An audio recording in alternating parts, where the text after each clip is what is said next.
Start.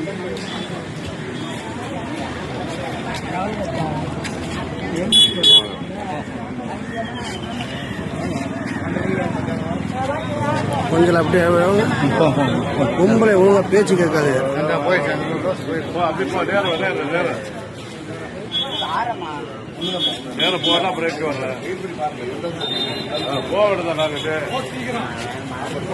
மத்தியானம் சீக்கிரம் வரணும். நாங்க எப்பயுமே 12 மணி தான். அது 12:05 முடிச்சிருவோம். இப்ப டோக்கன்லாம் கிடையாது, வர வர கொடுத்துருவோம்.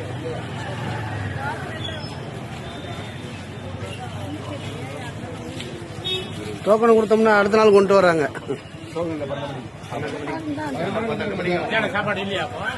இருக்கு டோக்கன் கிடையாது. 12 மணி